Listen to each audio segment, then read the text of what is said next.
দর্শক শুভেচ্ছা জানাচ্ছি সবাইকে দেশ এবং দেশের বাইরে থেকে।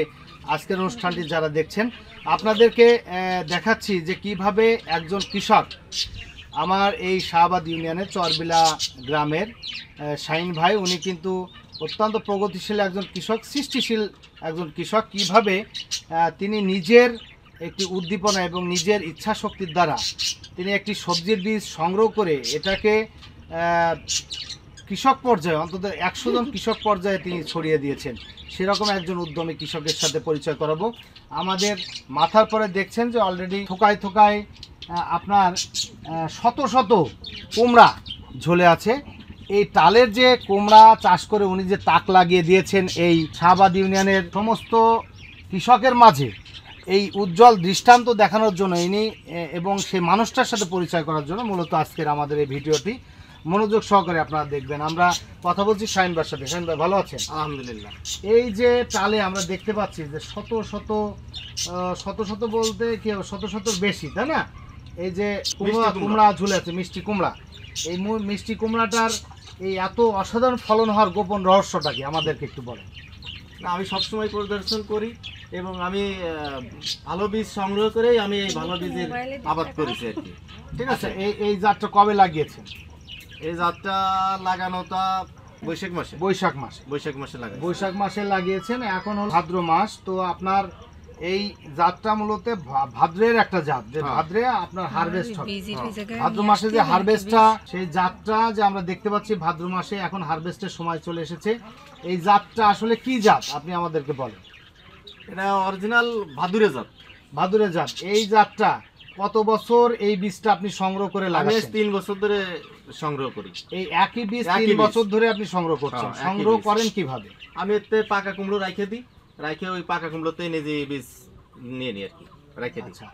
তো আমি অনেক ছড়াইছি, অনেক গ্রামে বহু ছড়াইছি। আপনার এই যে চাষাবাদ দেখে যারা কৃষক বিন্দু আছেন এই এলাকার, তারা কি এই কুমড়োর বীজ সংগ্রহ করে আপনার কাছ থেকে? খালি সংগ্রহ করে নাই, কুমড়োও নিয়ে যায়, কিনে কুমড়োও নিয়ে যায়। কুমড়ো নিয়ে যায় কি জন্য? যে কুমড়ো কেনার সাথে সাথে ওই বীজটা আমি পাবো, তাই তো? বীজটা পাবো। আর এমনি আমি চারা বানাই অনেকটা ফ্রি দিছি। আচ্ছা, ফ্রি দিয়েছেন, এটা আপনার মহানুভবতা। তো এরকম কতজন কৃষক এই টালে আপনার এই যে চরবিলা বা আশেপাশের যে সরসপুর, কতজন কৃষক আপনার এখান থেকে কুমড়ো সংগ্রহ করেছেন বীজ? ধরেন 100 জন। 100 জন মতো, 100 জনের মতো হবে। আচ্ছা, তো এখন তাহলে তো এই কুমড়ো এই সবার বাড়িতেই ভাদ্র মাসে দেখা যাচ্ছে, তাই না? হ্যাঁ। তো সেক্ষেত্রে দেখা যাচ্ছে যে আপনার এই যে যদি কোনো কৃষক তার নিজ উদ্যোগে এরকম কুমড়ো অথবা লাউ বা বিভিন্ন জায়গাতে সবজি থেকে বীজ সংগ্রহ করতে পারে, করে তারা নিজস্ব প্রসেসিং করে যদি আসলে নিজে চারা তৈরি করতে পারে এবং সেই চারা যদি অপরকেও দিতে পারে, তাহলে তাদের কি হয়, বাজার থেকে আর বীজটা কেনা লাগে না, তাই তো? তো এই যে চারা করে আপনি কৃষকদেরকে দিয়েছেন, তাদের অনুভূতি কি? না, তারাও বানাইছে, তাই এত তারা একটু কম হয়েছে তাদের। আচ্ছা, হয়তো তারা তো চাষবাসে একটু বুঝতে পারি না, এত 2-1 বছর বুঝলি তারা তাদেরও এরকম ফলন হবে না। এই যে আপনি যে নিজস্ব উদ্যোগে চারা তৈরি করে কৃষকদেরকে দিয়েছেন, তাদের অনুভূতিটা কি? অনুভূতি, তারা তো আমার কাছ থেকে খুব আগ্রহ করে এই বীজ চারা নেয়। আপনি তো এটা ফ্রি দিয়েছেন? ফ্রি দিছি, আমি কোনো বেনিফিট তাহলে আপনার মানে কি উদ্দেশ্য কি? দেশে উন্নতি হোক, সবাই সবার বাড়ির জন্য ভাদ্র মাসে এইটা থাকুক। আচ্ছা, এই যে যাত্রা আপনি তো সংগ্রহ করবেন, এবার সংগ্রহ করবেন অবশ্যই। তো কতগুলো বীজ আপনি সংগ্রহ করবেন বলে মনে হয়? বীজ বেশি লাগবে না, জায়গা অল্প তো। ধরেন ওই 2-1টা কুমড়ো রাখলেই হয়ে যাবে, তো বীজ হবে। আর অপরদের জন্য তো সবসময় পাইকে গেছে, যে কিনবে ওর বাড়ি বীজ চলে যাবে। আচ্ছা, এই বীজ তো ঠেকানো রাখা যাবে না। তাহলে দর্শক দেখেন, আমরা পরিচয় করাচ্ছি মূলত আজকে এই জন্য। এই যে ভাদ্র মাসের যে কুমড়ো, দেখেন যে মাথায় শত শত কুমড়ো ঝুলে আছে।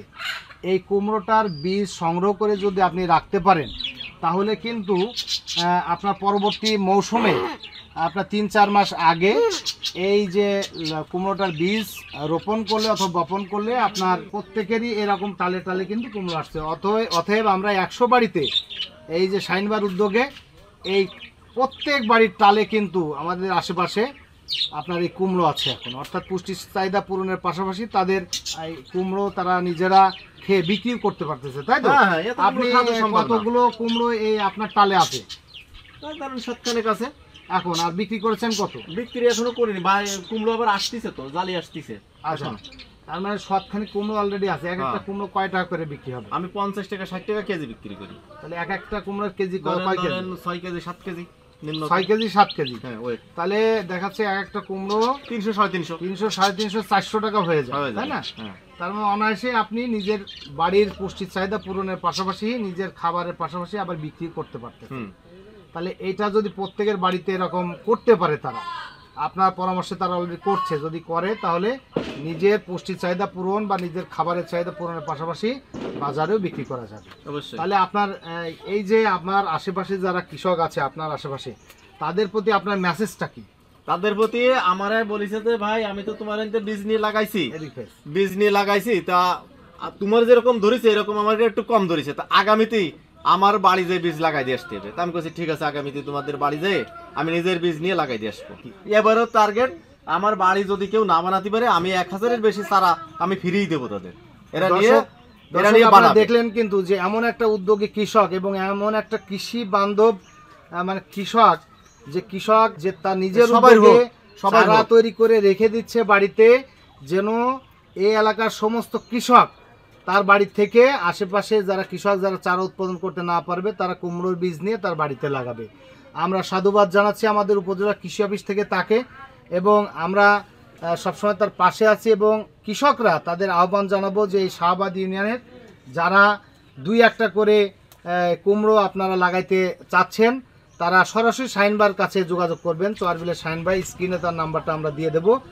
তো এইরকমভাবে যদি আপনারাও আপনাদের স্ব স্থান থেকে যদি এই যে এইভাবে কোনো সবজি উৎপাদন করে যদি যারা একটু গরিব অসহায় মানুষ যারা একটা মানে চারা কিনতে পারে না তাদেরকে উপহার স্বরূপ দিয়ে থাকেন, তাহলে আপনার নিজেরও আত্মতৃপ্তি, দেশেরও উন্নয়ন হবে বলে আমরা বিশ্বাস করি, তাই তো? অবশ্যই। শাহিন ভাইকে অনেক ধন্যবাদ জানাচ্ছি আমাদের চ্যানেলে আজকে আপনার সময় দেওয়ার জন্য। আপনাকেও ধন্যবাদ জানাচ্ছি আমার বাসায় আসার জন্য এবং আমার এই জিনিসটা দেখে আপনি সন্তুষ্ট হয়েছেন। ধন্যবাদ।